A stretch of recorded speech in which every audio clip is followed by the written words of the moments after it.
Good afternoon, everyone. Vivek, Bhaskar, Kumar Saurabh, Good Shontu, afternoon, sir. Vivek Prakash.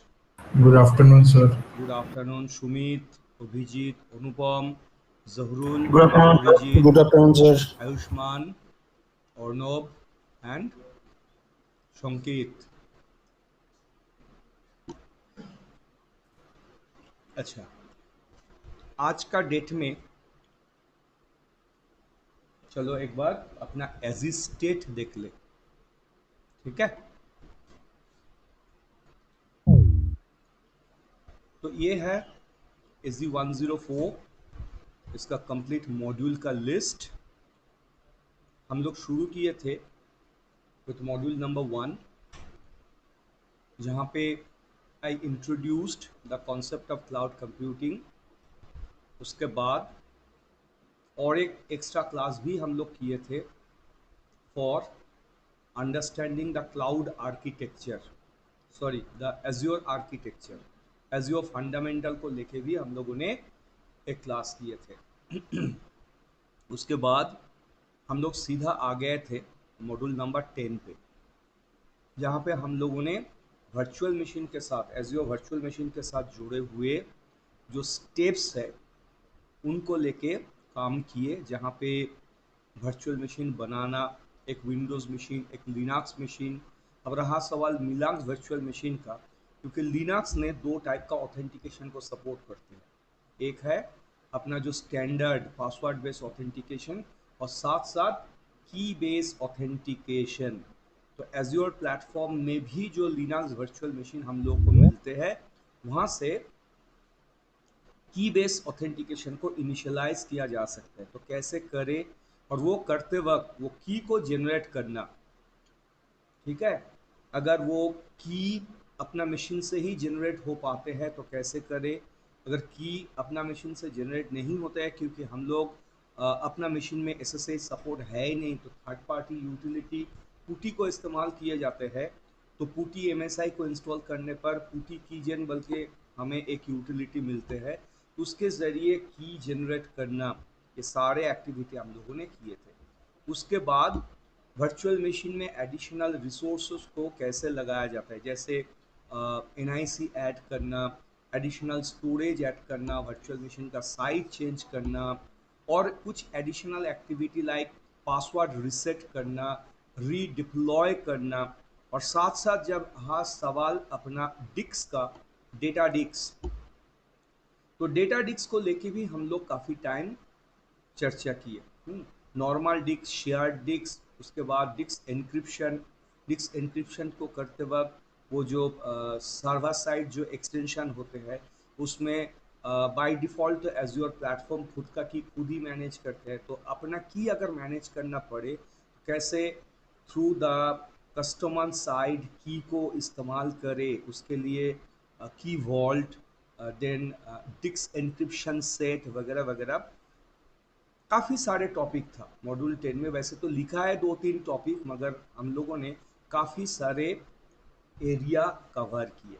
उसके बाद हम लोगों ने आए automate the deployment and configuration. Automate the deployment and configuration में configuration को ऑटोमेट करने के लिए तीन अलग अलग तरीका हम लोगों ने देखे थे। एक था कस्टम स्क्रिप्ट एक्सटेंशन, दो था क्लाउड इनिट जो बेसिकली कस्टम डेटा में लिखते हुए करना, और थर्ड था रन कमांड फीचर। तो ये तीनों अलग अलग feature for automating the configuration of the virtual machine. उसके बाद हम लोगों ने गए थे ऑटोमेट द डिप्लॉयमेंट, और ऑटोमेट द डिप्लॉयमेंट में मेनली हम लोग दो किस्म का टेम्पलेटों का इस्तेमाल देखे थे। एक है VSD टेम्पलेट और एक था ARM टेम्पलेट। ARM टेम्पलेट जो कि इंफ्रास्ट्रक्चर को ऑटोमेट करने के लिए इस्तेमाल होते हैं, और VSD टेम्पलेट आइडेंटिकल वर्चुअल मशीनों को डिप्लॉय करवाने के लिए इस्तेमाल होते हैं। उसके बाद हम लोगों ने गए थे मॉड्यूल 8, जहाँ पे वर्चुअल मशीनों के साथ हाई अवेलेबिलिटी क्या क्या फीचर प्लेटफॉर्म से हमें मिलते हैं और कैसे हम लोग उसका फ़ायदा उठा सकते हैं। उसके बाद कैसे through virtual machine skill set हम लोग एज्योर प्लेटफॉर्म से स्केलिंग का एडवांटेज ले सकते हैं, उसको लेके भी हम लोगों ने चर्चा की और साथ साथ काफ़ी सारे प्रैक्टिकल भी किए। उसके बाद हम लोग आ गए थे on the Azure storage. Storage account बनाना, उसमें ब्लॉक स्टोरेज बनाना, फाइल शेयर बनाना, उसको एक्सेस करने का जो अलग अलग तरीका है उसको लेके चर्चा करना। उसके बाद डेटा को कैसे स्टोरेज में भेजा जाए, क्या क्या तरीका है। ऐसे 3 तरीका, 2 तो हम दिखाए थे और एक को लेकर चर्चा भी किए थे, क्योंकि हम बोले थे ये तो हम करके नहीं दिखा सकते हैं, that is the import export job. और साथ साथ एक एडिशनल कंपोनेंट को लेके भी ये चर्चा की है, that is Azure data disk, जहाँ पे बल्क डेटा भेजने के लिए कैसे एज्योर से ही हमें स्टोरेज मिल सकते हैं। उसके बाद एन में हम लोगों ने एकदम लास्ट क्लास में हम लोगों ने एज्योर फाइल शेयर को लेके चर्चा की। तो आज हम लोग देखेंगे कैसे हम लोग एज्योर इंफ्रास्ट्रक्चर को इस्तेमाल करके जो रिसोर्स बनाते हैं उसके ऊपर सिक्योरिटी डालें। तो आज हम लोग का चर्चा का विषय है manage the Azure AD object. वैसे तो ये ऑफिशियल डिस्क्रिप्शन है, मगर आज का जो टॉपिक होगा that is something identity and access management, directory service and Azure. ठीक है, तो चलो चर्चा जारी रखें on the concept of identity and access management, directory service and Azure. उसके बाद हम लोग सीधा अपना प्लेटफॉर्म में जाके काम करेंगे।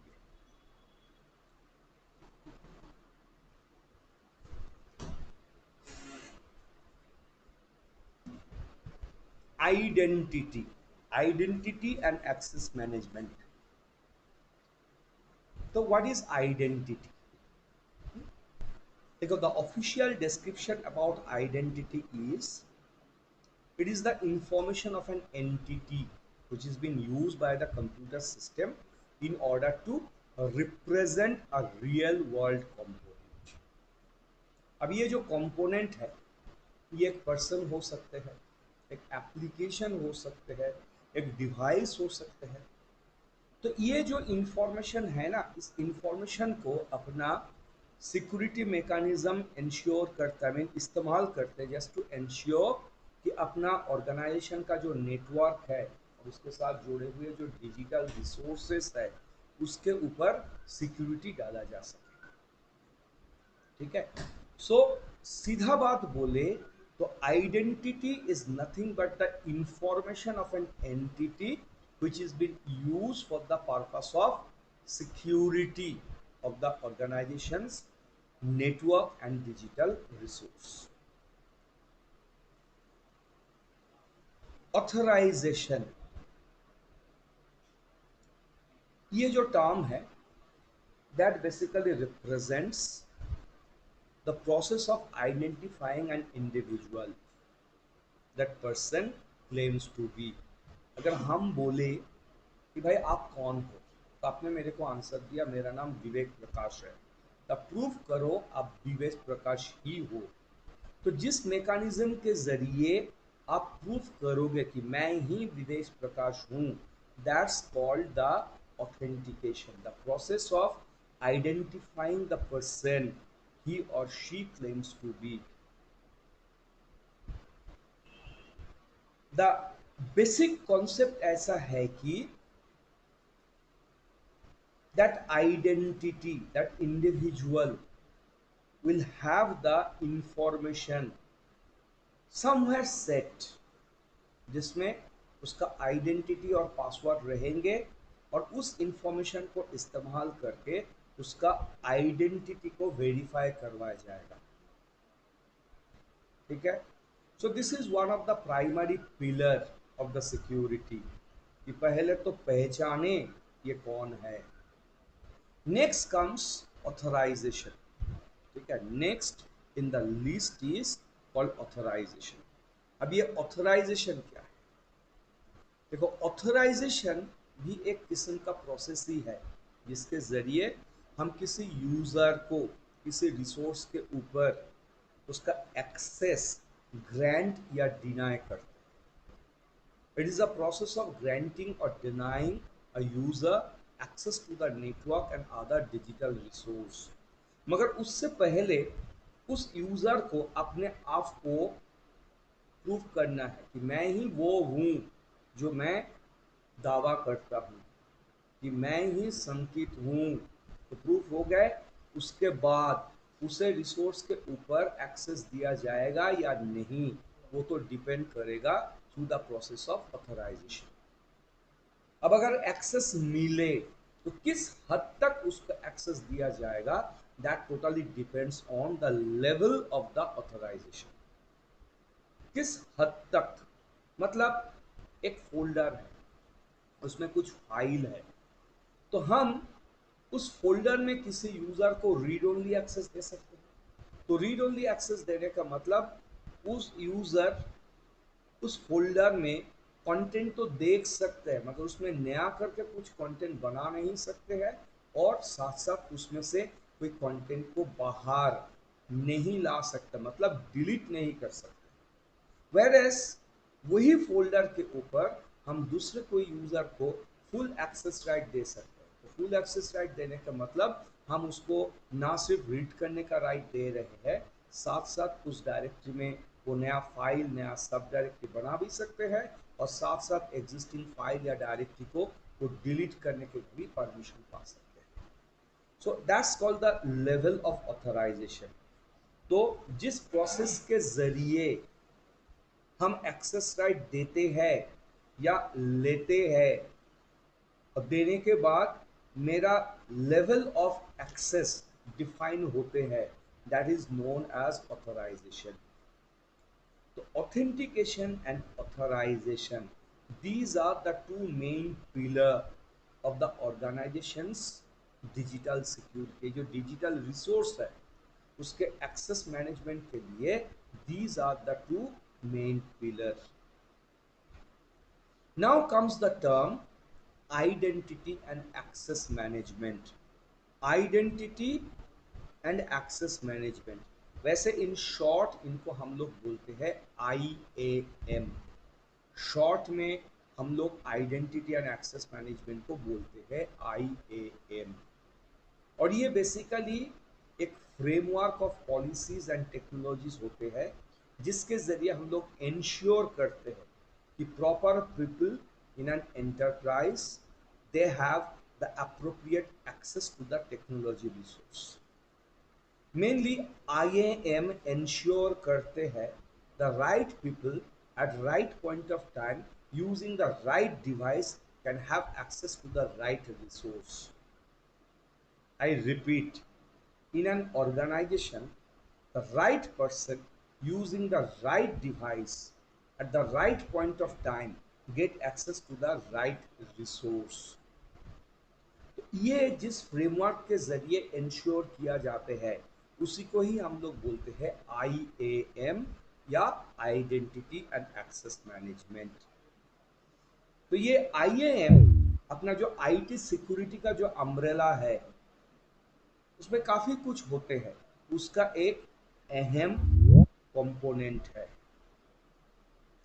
क्योंकि IAM ना सिर्फ यूजर को आइडेंटिफाई करना, उसको एक्सेस देना, उसका एक्सेस मैनेज करना जैसा काम करते हैं वैसा नहीं, उसके साथ साथ वो कौन सा वाला IT रिसोर्स को यूटिलाइज करेंगे, कौन सा वाला हार्डवेयर को इस्तेमाल करेंगे, विभिन्न कौन सा एप्लीकेशन के जरिए रिसोर्सों को एक्सेस लेंगे, वो सारे कंट्रोल हम लोग थ्रू IAM परफॉर्म कर सकते हैं।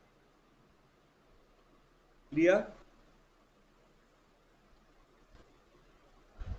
Now another important term, directory। another important term, directory।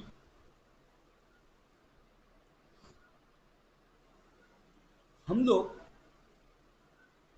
Directory को समझते हैं equivalent to a database. Directory को समझते हैं इक्विवेलेंट टू अ डेटाबेस, जिसे माना जाता है the source of the information of the identity. ये जो आइडेंटिटी मैनेजमेंट में सबसे पहले आते हैं आइडेंटिटी वेरिफिकेशन, यानी कि ऑथेंटिकेशन। तो ऑथेंटिकेशन तभी संभव होगा जब आइडेंटिटियों का इंफॉर्मेशन कहीं ना कहीं सेव करके रखा जाएगा, ताकि उसे इस्तेमाल करके इन फ्यूचर उन आइडेंटिटियों को पहचाना जाएगा। So the database where we keep the information about the identities, उसी को ही हम लोग डायरेक्टरी के नाम से जानते हैं। The main source of the information about the identities. The directories, they expose this data through some sort of network service. ठीक है, नेटवर्क सर्विस के जरिए डायरेक्टरी अपने पास जो डेटा स्टोर करके रखे हैं उसे ओवर द नेटवर्क एक्सपोज करते हैं, ताकि इसे नेटवर्क में प्रयोग किया जा सके। अगर हम माइक्रोसॉफ्ट के बात करें, क्योंकि azure is a product of Microsoft, तो इसमें एज्योर एक डायरेक्टरी प्रोडक्ट को इस्तेमाल करते हैं जो कि mainly in corporate sector for identity management इस्तेमाल होते हैं, जिसे हम लोग बोलते हैं active directory. So active directory is basically Microsoft's main directory product for identity management for the corporate use. तो डायरेक्टरी तो रह गया डेटाबेस। अब जब बोले डेटाबेस, तो डेटाबेस को तो मैनेज करने के लिए हमें कोई सॉफ्टवेयर चाहिए, हमें कोई सर्विस, कोई एप्लीकेशन, कोई सॉफ्टवेयर तो चाहिए ना, जिसके जरिए डेटाबेस को मैनेज किया जा सके। और ये जो डेटाबेस है जो कि आइडेंटिटी को मैनेज करने के लिए इस्तेमाल होते हैं, ये बाकी डेटाबेसों जैसे एक आम डेटाबेस नहीं होते हैं। ये कुछ स्पेशलाइज डेटाबेस होता है, क्योंकि इसमें ना सिर्फ डेटा भरना, डेटा के ऊपर बेस करके क्वेरी करना होते हैं, साथ साथ इसी डेटाबेस को इंटीग्रेट करना पड़ते हैं with the identity management functionality. इसलिए यहाँ पे कुछ अलग ही सर्विसों को इस्तेमाल किया जाता है। तो here comes a term called directory service. अब डायरेक्टरी सर्विस बेसिकली वो नेटवर्क सर्विस है जिसके जरिए हम लोग अपना आइडेंटिटी वाला इंफॉर्मेशन को डायरेक्टरी में स्टोर करना, ऑर्गेनाइज करना, और ज़रूरत पड़ने पर इसको अपना डेटाबेस से ढूंढ के जिन्होंने इन इंफॉर्मेशन को मांगे है उनको देना जैसा एक्टिविटी को परफॉर्म करते हैं। तो directory service is the essential part of the network centric computing infrastructure, ठीक है, and it is the main pillar of the IAM functionality.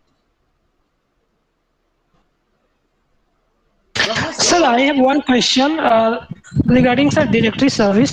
So, is it similar to sir Active Directory domain service which we are using for Windows Server?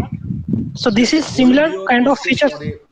Just hold your Yeah. question for a small Okay. period of time. You yourself will get the reply when I will continue further. Okay, sir. ठीक है। अब रहा सवाल Microsoft का। Active directory हमने क्या बोला? It is the Microsoft directory product जिसे माइक्रोसॉफ्ट हमें देते हैं for using in the corporate environment. तो वैसे माइक्रोसॉफ्ट हमें दो टाइप का एक्टिव डायरेक्टरी प्रोवाइड करते हैं। एक जिसका नाम है विंडोज एक्टिव डायरेक्टरी और एक जिसका नाम है एज्योर एक्टिव डायरेक्टरी। देखो दोनों ही डेटाबेस है और डेटाबेस का काम ही है आइडेंटिटी का इंफॉर्मेशन को अपने पास रखना, because this is the main source of the identities जिसे हम अपना IAM फंक्शन में इस्तेमाल करेंगे। अब ये दो अलग अलग टाइप का एक्टिव डायरेक्टरी देने का पीछे एक मकसद है। ये जो विंडोज एक्टिव डायरेक्टरी होते हैं, तो ये Windows active directory they have been used to hold the information about all the on-premises users, groups and devices who are actively involved to get the access to all on-premises resource in a Windows network. हालांकि मैंने Windows network लिखे हैं, मगर ये directory product non Microsoft platform में भी इस्तेमाल होते हैं. It is a flagship product for identity and access management in the corporate world. चाहे वो माइक्रोसॉफ्ट का अपना नेटवर्क इंफ्रास्ट्रक्चर का इस्तेमाल करे या दूसरे कोई प्लेटफॉर्म का नेटवर्क इस्तेमाल करे.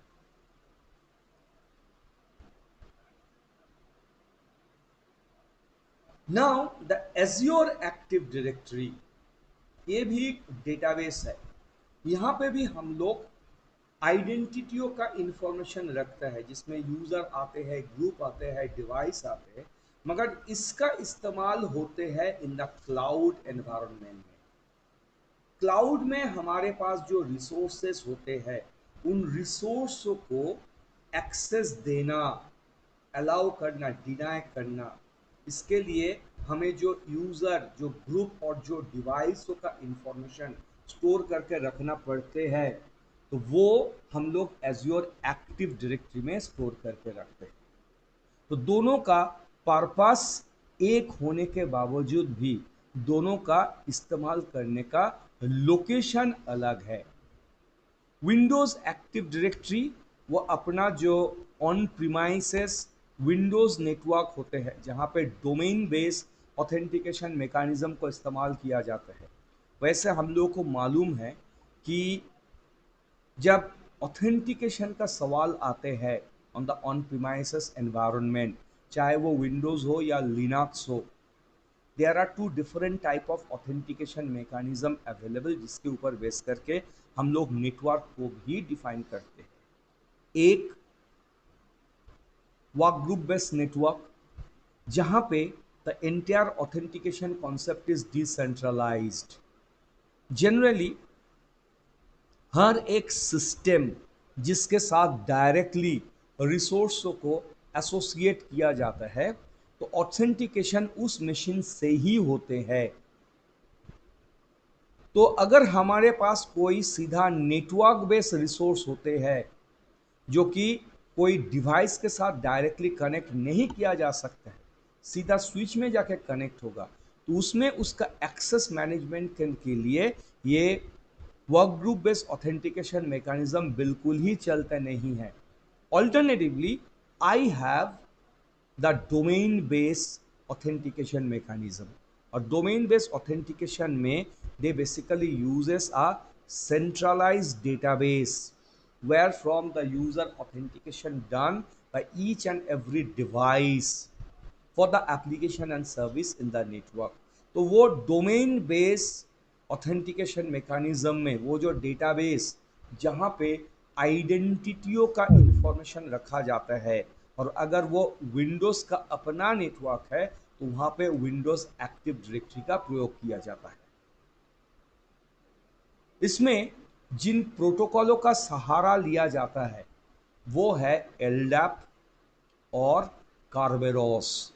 स्पेशली ऑथेंटिकेशन के लिए हम लोग कार्बेरोस का इस्तेमाल करते हैं. ये कुछ एक्स्ट्रा जानकारी है मैं देता हूं क्योंकि कभी कभी इंटरव्यू में पूछते हैं. अब रहा सवाल एज्योर एक्टिव डायरेक्टरी का. अगर डेटाबेस के नज़र से देखें तो काम तो वही है. यूज़र का इंफॉर्मेशन रखेंगे, ग्रुप का इंफॉर्मेशन रखेंगे, डिवाइसों का इंफॉर्मेशन रखेंगे, जिसको हम लोग इस्तेमाल करेंगे for setting up the users right on the resources. मगर वो रिसोर्स कहाँ है? एज्योर में. ठीक है. विंडोज एक्टिव डायरेक्टरी में रिसोर्स कहाँ है? अपना ऑन प्रीमाइसेस नेटवर्क में. इसमें रिसोर्स कहाँ है? क्लाउड में. तो फर्क क्या है? फर्क है the protocol. Azure active directory for the purpose of authentication OAuth 2 protocol को इस्तेमाल करते हैं. OAuth 2. ठीक है. विंडोज एक्टिव डायरेक्टरी कार्बेरोस ये OAuth 2। दोनों का प्रोटोकॉल बिल्कुल ही अलग है, क्योंकि दोनों का रिसोर्स एक्सेस करने का तरीका भी अलग है।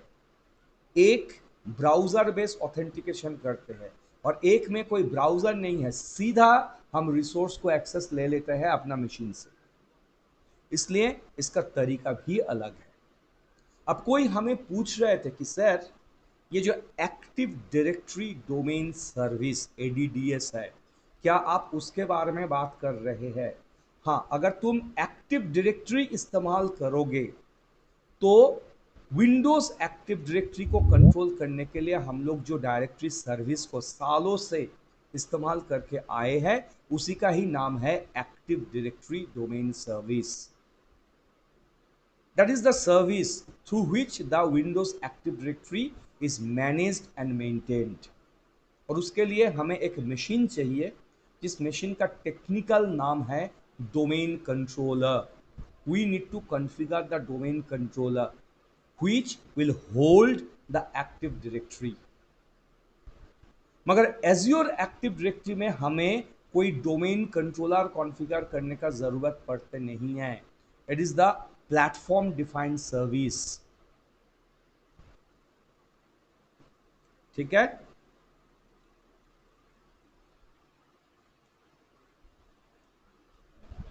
हालांकि ये जो दो एक्टिव डायरेक्टरी जिसके बारे में हम लोगों ने बात की, डेफिनेटली उसको कंट्रोल करने के लिए पीछे कोई सर्विस भी होगा। अगर हम लोग चाहते हैं तो ये दोनों टाइप का एक्टिव डायरेक्टरी को हम लोग इंटीग्रेट करके एक हाइब्रिड एक्टिव डायरेक्टरी इंफ्रास्ट्रक्चर बना सकते हैं, जहां पे यूजर का इंफॉर्मेशन तो स्टोर होगा अपना ऑन प्रेम एक्टिव डायरेक्टरी में, मगर उसे हम एज्योर में रखे हुए रिसोर्स के ऊपर आइडेंटिटी एंड एक्सेस मैनेजमेंट के लिए इस्तेमाल कर सकते हैं। Unfortunately this part is not a part, this section is not a part of our AZ 104 syllabus। ये मेनली AZ 305 जहाँ पे हम लोग डिज़ाइन को लेके चर्चा करते हैं, designing the Azure Active Directory infrastructure, this is a part of that design part section।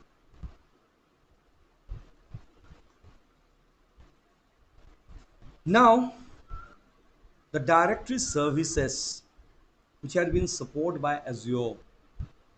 So by this time we are aware of what is directory service। वो नेटवर्क सर्विस है जिसके ज़रिए एक्टिव डायरेक्टरी को manage करना, maintain करना, उसमें query resolve करना वगैरह एक्टिविटी होते हैं।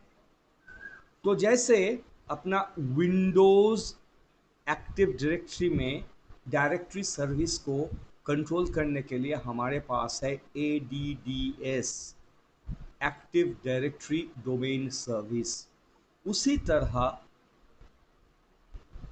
Azure एक्टिव डायरेक्टरी को कंट्रोल करने के लिए हम लोग इस्तेमाल करते हैं Azure AD सर्विस। ठीक है, Azure AD directory service, actually इसे बोला जाता है Azure AD, हालांकि AD खुद ही एक्टिव डायरेक्टरी है, फिर भी अलग से बोला जाता है Azure AD directory service. Directory service is the name of the service और Azure AD यानी कि Azure active directory, that is the directory product, इसलिए Azure AD directory service, that is the name of the directory service been used इन Azure।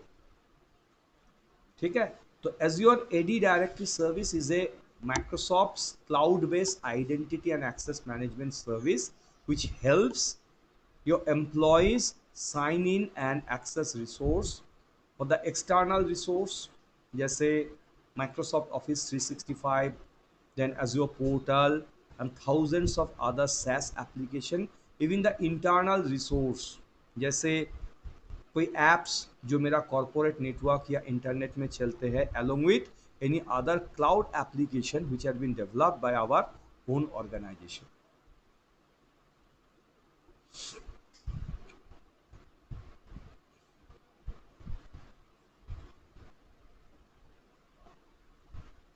Azure AD directory service, ठीक है, Azure AD directory service.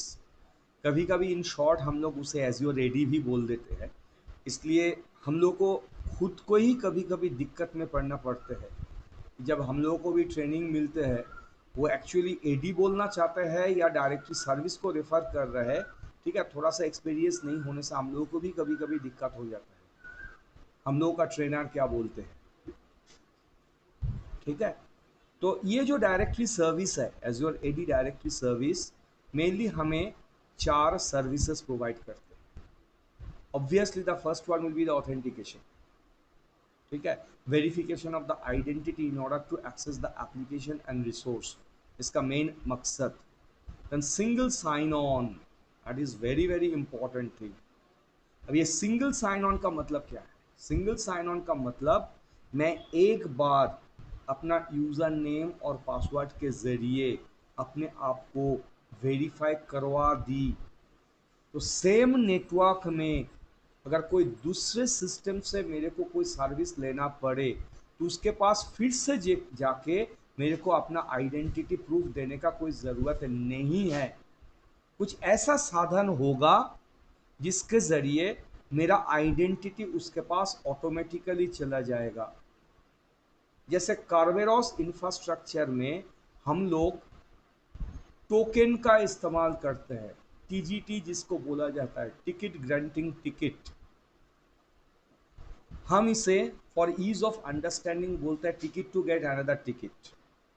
हालांकि ये ऐसा नहीं है, इसको टिकट ग्रांटिंग टिकट ही बोला जाता है, टीजीटी, मगर हम फॉर ईज ऑफ अंडरस्टैंडिंग उसे बोलते हैं ticket to get another ticket. ये एक ऐसा टिकट है जो कि हमें और एक टिकट पाने का प्रबंध करवा देते हैं, ठीक है। मगर एज्योर में वी यूज कुकीज, क्योंकि ये ब्राउजर बेस है, और ब्राउजर में basically they use the cookies for authenticating and initializing the single sign on functionality. Application management, you can manage your cloud and on-premises application by using the Azure Active Directory. And last one is the device management, along with the accounts for individual people. Azure AD also support registration of the device. अब रहा सवाल registration of the device, एक छोटा सा चीज़ है, वो ऐसा है कि ये जो डिवाइस जिसे हम एज्योर एडी के साथ रजिस्टर करवा सकते हैं, उसमें ऑपरेटिंग सिस्टम के तौर पे विंडोज़ होना चाहिए, वो भी nothing less than Windows 10, Windows 10 या Windows 11, but anything less than Windows 10 वहाँ पे काम नहीं करेंगे। बस यही है कॉन्सेप्ट। अब कुछ टर्मिनोलॉजी के ऊपर बात करेंगे, चर्चा करेंगे, उसके बाद सीधा अपना प्रैक्टिकल सेशन चालू करेंगे, ठीक है, सीधा अपना प्रैक्टिकल सेशन को चालू करेंगे। Number 1, Azure tenant.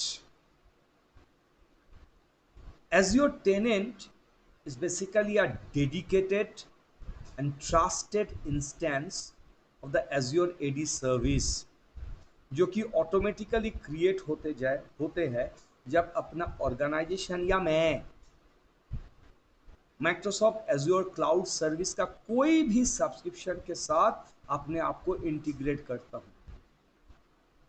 ऐसा नहीं है कि एज्योर के साथ ही करना है, इवन अगर मैं माइक्रोसॉफ्ट ऑफिस 365 या माइक्रोसॉफ्ट इंट्यून, कुछ भी जो कि माइक्रोसॉफ्ट का क्लाउड बेस्ड सर्विस है, उसके साथ अगर मेरा कोई सब्सक्रिप्शन है, तो साथ साथ मेरा ऑर्गेनाइजेशन या मेरे लिए एक trusted instance of Azure active directory service चालू हो जाएगा। मतलब an Azure tenant that represent the organization, a single organization को एज्योर एडी टेनेंट रिप्रेजेंट करता है। Azure AD directory,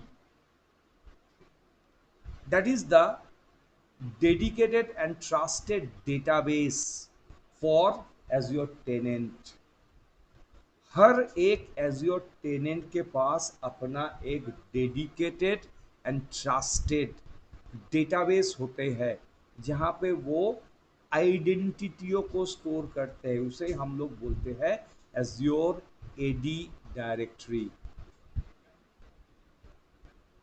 The Azure AD directory includes the information about the tenants, users, groups, and application, and it's used to perform the identity and access management function of the tenant's resource. Tenant का जो resource है उसके ऊपर IAM functionality के लिए इसका ही प्रयोग किए जाते हैं। Custom domain, ये कस्टम डोमेन क्या होते हैं? कस्टम डोमेन, देखो, जब भी मेरा ऑर्गेनाइजेशन या मैं कोई माइक्रोसॉफ्ट का दिया हुआ कोई भी क्लाउड सर्विस का सब्सक्रिप्शन लेता हूं, हम लोग भी एक सब्सक्रिप्शन इस्तेमाल कर रहे हैं, that is called free account subscription, जिसका वैलिडिटी इज फॉर 30 डेज। हालांकि बाद में हम लोग उसको कन्वर्ट कर लेते हैं इन अनदर सब्सक्रिप्शन जिसका नाम है एज्योर पे एज यू गो सब्सक्रिप्शन। मगर ये जो अकाउंट हम लोगों ने बनाए हैं, ये अकाउंट फिर भी अगले 11 महीना कुछ ऐसा रिसोर्स है जो कि एज्योर हमें देते हैं। अगर हम उसे इस्तेमाल करें, उसके लिए मेरा कोई बिलिंग होते नहीं, ठीक है। उसके बाहर अगर कोई रिसोर्स हम लोग ले लेते हैं तो उसके लिए हमको बिल भरना पड़ता है। मगर उन रिसोर्सों के दायरे में, जो फ्री कैटेगरी ऑफ रिसोर्स के दायरे में जो रिसोर्स आते हैं, तो अगला 11 महीने अगर हम लोग उसे इस्तेमाल करें, उसके लिए मेरे को कोई बिल वैसा भरना पड़ते नहीं। तो सब्सक्रिप्शन मिलने के साथ साथ ही हमारे लिए एक एज्योर एडी टेनेंट बनेगा और उस टेनेंट का डेटा को स्टोर करने के लिए एक एज्योर एडी डायरेक्टरी भी बनेगा। अब हर एक डायरेक्टरी का अपना एक नाम होता है, ताकि जब भी हम उस डायरेक्टरी में कोई डेटा स्टोर करें तो वो डेटा डायरेक्टरी का जो नाम है उसे एज अ सफिक्स इस्तेमाल करके अपना आइडेंटिटी को डिफाइन कर सके। तुम देखोगे नॉर्मली जब हम लोग को बाय डिफॉल्ट माइक्रोसॉफ्ट के जरिए उसका एज्योर एडी टेनेंट का एक्सेस दिया जाता है, उसमें जो डोमेन है, ठीक है, उसका नाम कुछ ऐसा होता है जिसका एंड होते हैं onmicrosoft.com से। onmicrosoft.com से उसका नामकरण होता है। सो that is not represent my corporate domain name, वो मेरा कॉर्पोरेट डोमेन नेम को रिप्रेजेंट नहीं करते। मेरे लिए ठीक है, ये मेरा पर्सनल अकाउंट है, तो पर्सनल अकाउंट के लिए बिल्कुल सही है, कोई प्रॉब्लम नहीं। मगर वही अकाउंट अगर कोई कॉर्पोरेट को रिप्रेजेंट करे तो कॉर्पोरेट तो onmicrosoft.com से रिप्रेजेंट नहीं होता है। जैसे अगर हम इसे फॉर aemk.org लेते हैं, जो मेरा कॉर्पोरेट डोमेन है, तो हम चाहेंगे कि यूजर जब होगा उसका नाम के एंड में भी aemk.org रहे, रिसोर्स जब रहेगा उसका एंड में भी aemk.org ही आए। So that is referred to as a custom domain, यानी कि मेरा कॉर्पोरेट डोमेन के साथ जब हम अपना एज्योर एडी डोमेन का जो इनिशियल डोमेन नाम उसे इंटीग्रेट करवाते हैं, उसे बोला जाता है द कस्टम डोमेन। करेंगे हम लोग, और उसके लिए 102 रुपया खर्चा होगा उन लोगों का, 101 to 104 रुपीज़ खर्चा होगा इन इंडियन करेंसी, और वो भी क्रेडिट कार्ड डेबिट कार्ड से भी होता है। इसमें क्रेडिट कार्ड ऐसा नहीं है, डेबिट कार्ड से भी हो जाएगा, ठीक है, ये डेबिट कार्ड से भी हो जाएगा। क्योंकि हम लोगों को अपना नाम पे एक डोमेन खरीदना है। hostinger.in एक वेबसाइट है जहाँ से हम लोग डोमेन खरीदेंगे और वो सबसे सस्ता डोमेन देते हैं, 75 रुपीज़ पर ईयर। उससे सस्ता कोई नहीं देगा, ये फ्री आते नहीं है। तो 75 rupees per year plus GST, ठीक है, सचमुच सस्ता ही है। अच्छा, next, Azure AD account.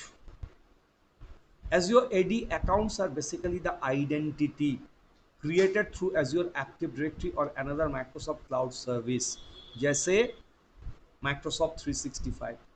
Now the identities, they are stored in Azure AD directory and they are accessible to our organization's cloud service subscription. ठीक है, तो ये जो अकाउंट जो हम लोग बनाएंगे, कभी कभार इसे हम लोग वर्क अकाउंट या स्कूल अकाउंट के नाम से भी पहचानते हैं।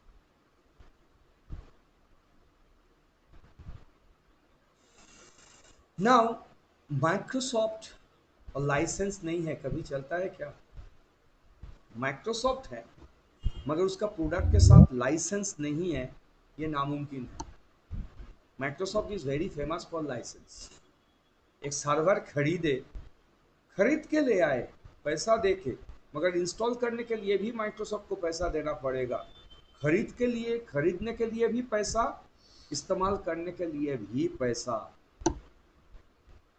तो उसी तरह एज्योर एक्टिव डायरेक्टरी का भी अलग अलग किस्म का लाइसेंस होते हैं। नॉर्मली तुम देखोगे एज्योर एक्टिव डायरेक्टरी का शुरुआत होते हैं using Azure active directory free license. Free मतलब फ्री, ये एक ग्लोबल सर्विस है, not restricted for a particular region.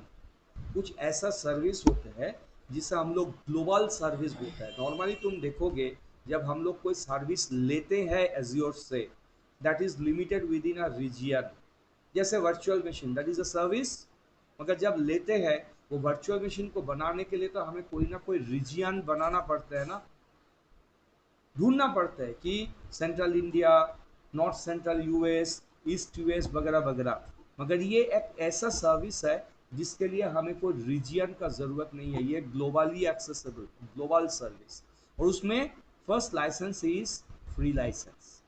अब सच बोले तो अपना रेगुलर IAM फंक्शनलिटी आराम से ये फ्री सब्सक्रिप्शन के जरिए हो जाते हैं, मगर normal identity and access management के अलावा और भी अगर कोई एडिशनल टाइप का सिक्योरिटी हमें चाहिए या कोई अलग सा फीचर चाहिए, एग्जाम्पल के तौर पे हमने बोले विंडोज एक्टिव डायरेक्टरी और एज्योर एक्टिव डायरेक्टरी को इंटीग्रेट करके एक हाइब्रिड डायरेक्टरी स्ट्रक्चर बनाना चाहिए, होगा, मगर फ्री में नहीं।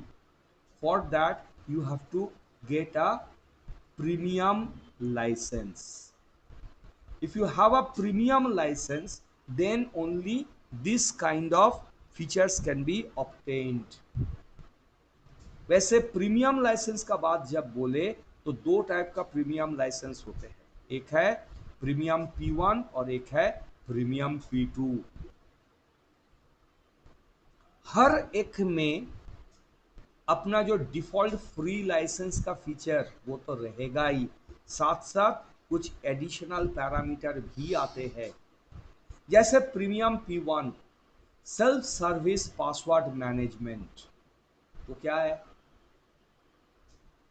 SSPR बोला जाता है, SSPR self service password reset.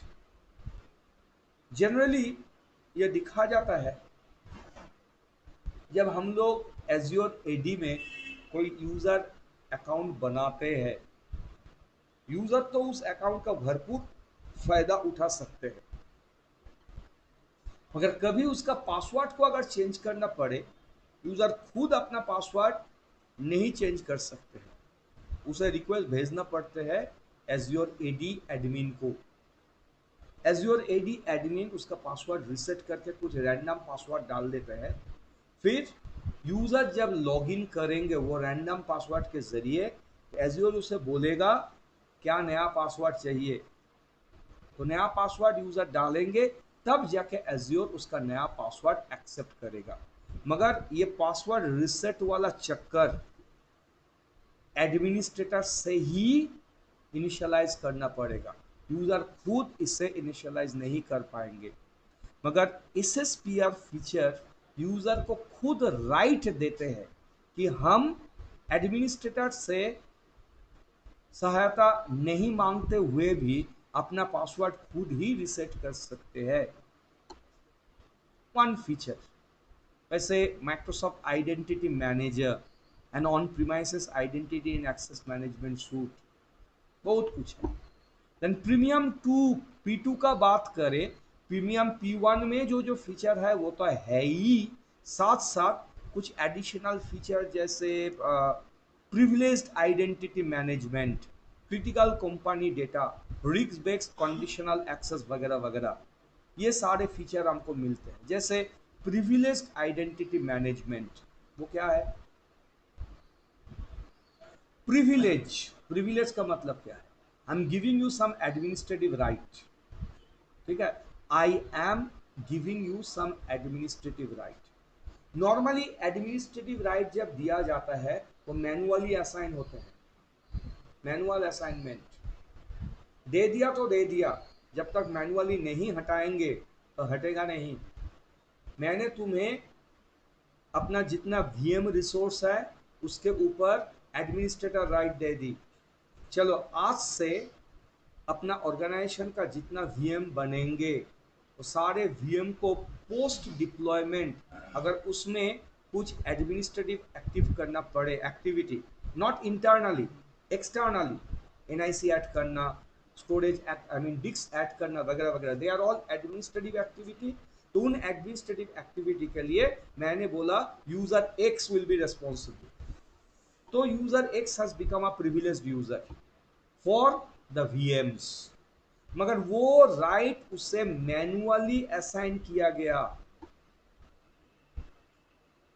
और जब तक एज ए ग्लोबल एडमिनिस्ट्रेटर यानी कि सुपर एडमिनिस्ट्रेटर हम वो राइट उससे नहीं हटाएंगे, that person will keep on enjoying that right, चाहे वो उससे जरूरत पड़े या ना पड़े। तो प्रिविलेज्ड आइडेंटिटी मैनेजमेंट कुछ ऐसा फीचर है। चलो आज के लिए संजीत को वीएम को मैनेज करने का राइट दे देते हैं आज के लिए, ठीक है। संजीत खुद ही ये राइट अपने आप ले सकते हैं और एक बार अप्लाई कर दी तो नेक्स्ट आधा घंटा तक वो राइट उसके लिए रहेगा। ध्यान से सुनो मैं क्या बोलता हूं। मैं जो राइट देता हूं उसका वैलिडिटी है 1 दिन, मगर मैं संजीत का नाम नहीं बोले, ठीक है, डायरेक्टली संजीत को ये राइट नहीं दिया। मैंने बोला संजीत के लिए ये राइट है और अगर वो लेगा तो उसे आज के भीतर ही इसे लेना है, मगर जब लेगा तो उसका वैलिडिटी रहेगा 1 घंटा। इसमें कोई मैनुअल असाइनमेंट नहीं हो रहा है, इसमें कोई मैनुअल असाइनमेंट नहीं हुआ। मैंने तुम्हारे लिए राइट दे के रखे, अब तुम लोगे तो बढ़िया, नहीं लोगे तो 24 आवर के बाद वो राइट तुमसे हट जाएगा, मगर ले लिया तो 24 आवर नहीं 1 आवर के लिए उसका वैलिडिटी रहेगा। ये कुछ हटके टाइप का एक्टिविटी है, हटके टाइप का activity. So that is what is called privileged identity management, 305 का पार्ट है, दिखाते हैं हम लोग करके। तो if you need those kind of feature you require the premium P2। और एक है डायनामिक ग्रुप। अब डायनामिक ग्रुप क्या है? वैसे ग्रुप क्या है हम लोगों को मालूम है, collection of multiple user account, उसे तो ग्रुप बोला जाता है। और ग्रुप जब बनाते हैं उसमें मेंबर असाइन कैसे होता है? मैनुअल, सेल्स ग्रुप, कौन रहेगा, ये रहेगा, वो रहेगा, वो रहेगा, खींच खींच के डाल देता है। चाहे वो लिनक्स हो, विंडोज हो, हम लोग नॉर्मल करते ही है ना, अपना लोकल सिस्टम में भी ये कॉन्सेप्ट है। तो डायनामिक ग्रुप क्या होता है? डायनामिक ग्रुप होता है कि ऐसा ग्रुप जिसमें मेंबर डायनामिकली चुना जाता है। हमने एक ग्रुप बना के रखे, हमने बोले चलो ये ग्रुप सेल्स है नाम, मगर मैनुअली कोई यूजर नहीं डालेंगे। यूजर आएंगे कहां से? डिपार्टमेंट का नाम सेल्स होगा तो अपने आप ही यूजर इसमें जोड़ जाएगा। डिपार्टमेंट का नाम अकाउंट्स होगा तो हट जाएगा। यानी कि मैंने क्राइटेरिया बोल दी। डिपार्टमेंट का नाम अगर सेल्स है तो ये सेल्स ग्रुप का मेंबर अपने आप ही बन जाएंगे। So this is some additional feature and for that you require the premium licence.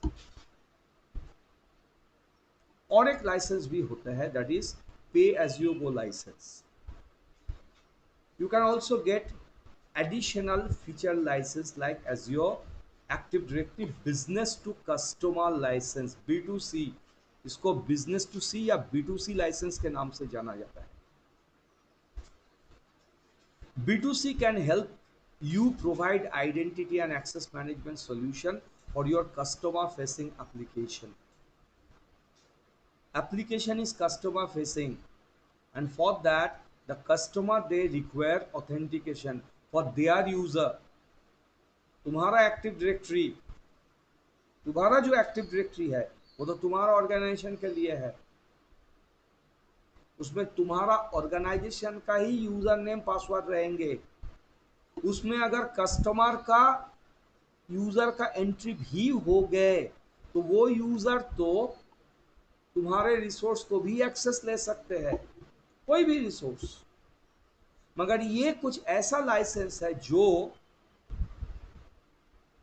तुम्हारा ही डायरेक्टरी को बोल सकते हो ऑन रेंट और द कस्टमर तुम्हें देते हैं, जहां पे कस्टमर के लिए कस्टमर फेसिंग जितने एप्लीकेशन है उसमें यूजर का एक्सेस राइट, लॉगिन करेंगे वगैरह वगैरह, वो जैसा काम करवा जा सकता है।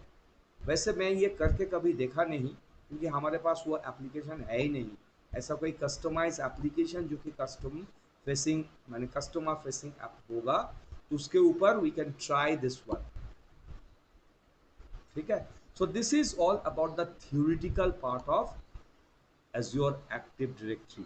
अब सीधा जाएंगे और टॉपिक क्या था? मैनेज एडी ऑब्जेक्ट शुरू करते हैं।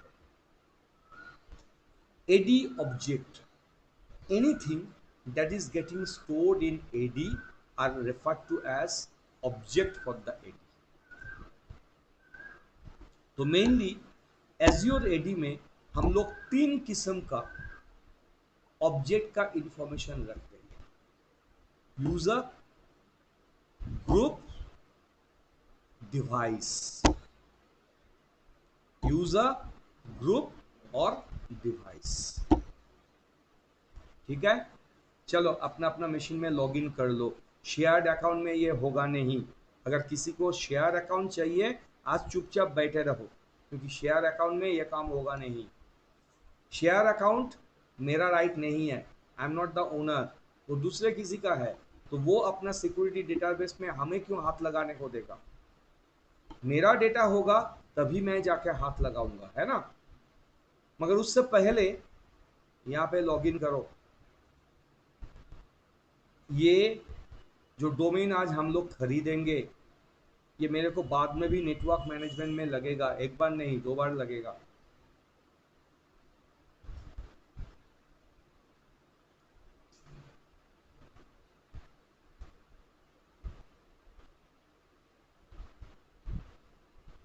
ठीक है, ये है वेबसाइट hostinja.com, लिखो या इन लिखो, लेके जाएगा एक ही जगह पे।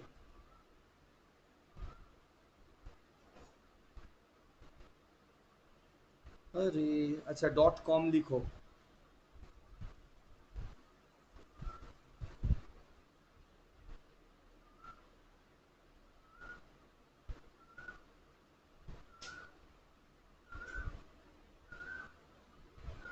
मैंने स्पेलिंग, अच्छा मैंने स्पेलिंग गलत लिखे।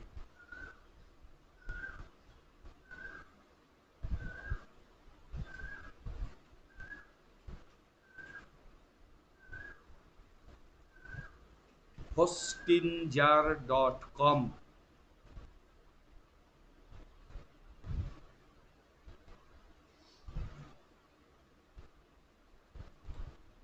लॉगिन,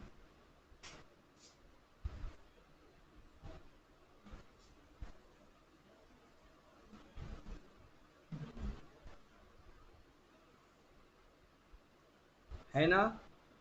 लॉगिन करने के लिए ऑप्शन डाल सकते हो, और नहीं तो अपना जो हॉटमेल अकाउंट बनाए हो उसे भी इस्तेमाल कर सकते हो, मगर मेरा कहना मानो, अपना जीमेल अकाउंट के जरिए लॉगिन करो।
लॉगिन हो गए तो डोमेन्स में चला जाना।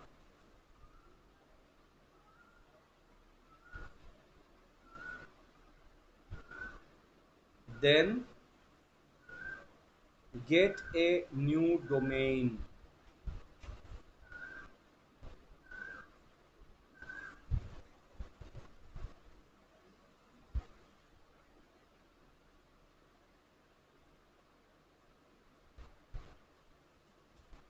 आज क्या क्या 75 रुपये में मिलेगा? डॉट ऑनलाइन मिलेगा 75 रुपये में, और डॉट शॉप मिलेगा। तो हम लोग डॉट ऑनलाइन ढूंढते हैं।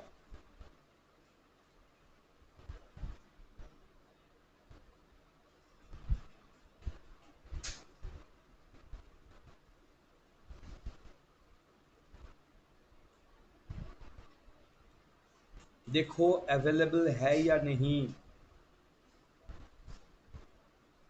ये अवेलेबल है। ये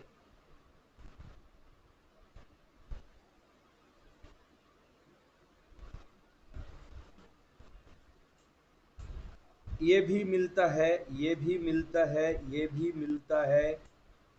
75 रुपीज में तुम्हें जो अच्छा लगेगा वही चूज कर लो। ऐसा नहीं कि डॉट ऑनलाइन को ही मिलेगा। सर मेरा प्राइसिंग डॉलर में आ रहा है इसका साइट पे। विवेक স্যার আমারও তাই আসছে স্যার। भाई तुम अपना कंट्री तो कम से कम चेंज करो। गूगल का कौन- कंट्री तो चेंज करो, कहाँ लगा के रखे हो क्या पता।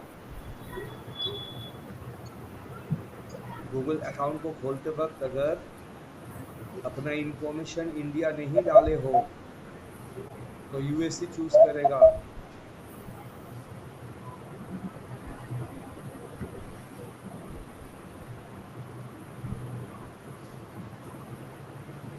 चेक करता हूँ।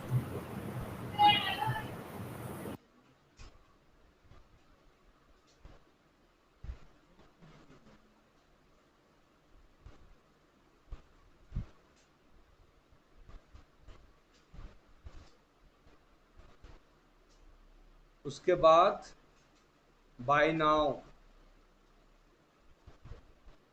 और बाय नाउ पे जब जाओगे ना, बाय नाउ पे जब जाओगे प्लीज ध्यान देना, you have selected this one for 1 year. 2 साल के लिए तुम्हारा 75 इंटू 75 150 नहीं होगा। For the first year it is free, I mean it is coming for 75 rupees. 2 साल के लिए तुम्हारा प्राइसिंग कितना आएगा? 3261। वैसे तो हमें नहीं चाहिए, हमें 1 साल के लिए मिल गए चलेगा।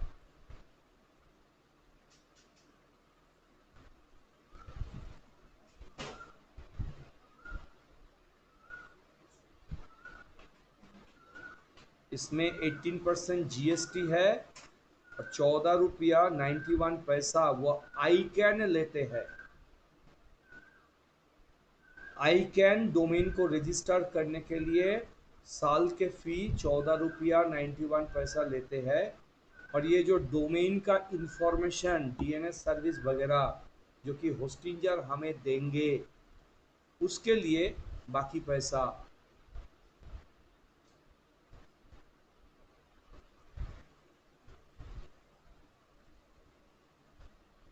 फिर कंप्लीट पेमेंट बोल के अपना पेमेंट को कंप्लीट करो और हो जाने पर हमें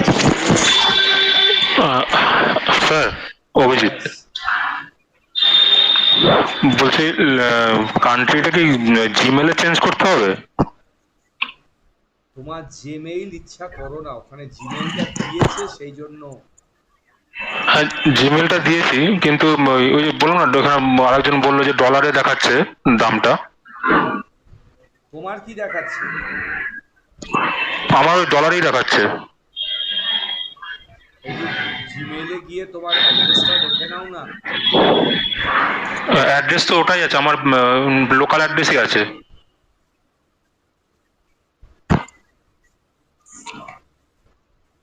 এখানে তো লাভের লাভ কিছু নাই। হ্যাঁ স্যার, আমারও সেম প্রবলেমই হচ্ছে স্যার। তাহলে আমি একটু লাকি ব্যক্তি। সেম আমাদেরও সেম আছে।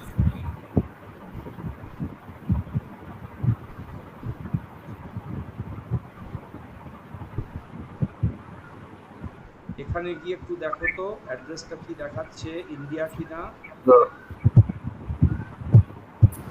उधर इंडिया इंडिया আছে। इन्फॉर्मेशन में जाके देखो क्या दिखा रहा है। ইন্ডিয়া আছে স্যার।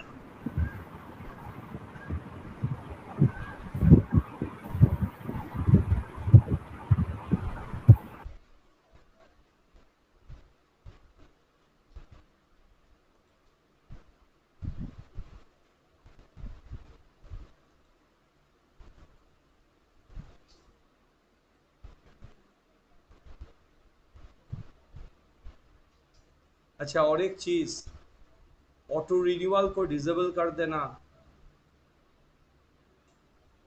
ऑटो रिन्यूअल बोल के एक फीचर है, उसे डिसेबल कर देना।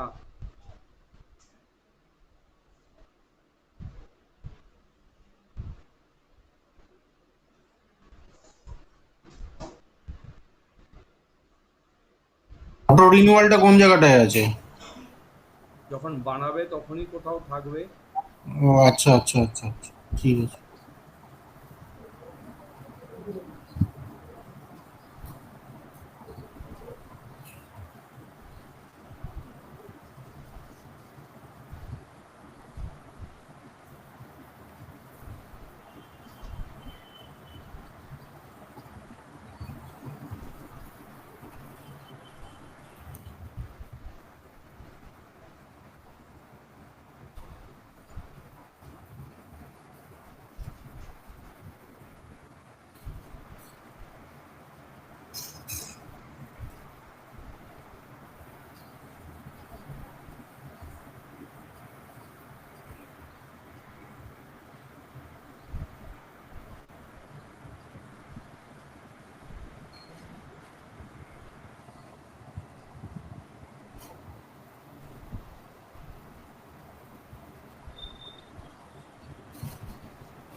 हो जाने पर अपना डोमेन किस नाम से लिए हो अपना व्हाट्सएप ग्रुप में डाल देना।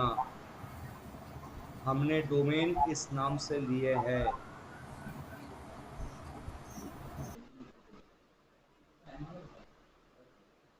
अच्छा, अभी तक उधर 5 एक 6 से डोमेन का कंफर्मेशन मिले। But please ensure next Sunday when I will start the class सभी के पास अपना डोमेन होना ज़रूरी है।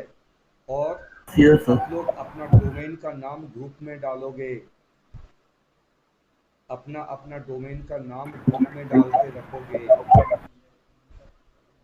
ठीक है? अपना डोमेन का नाम ग्रुप में डाल के रखना,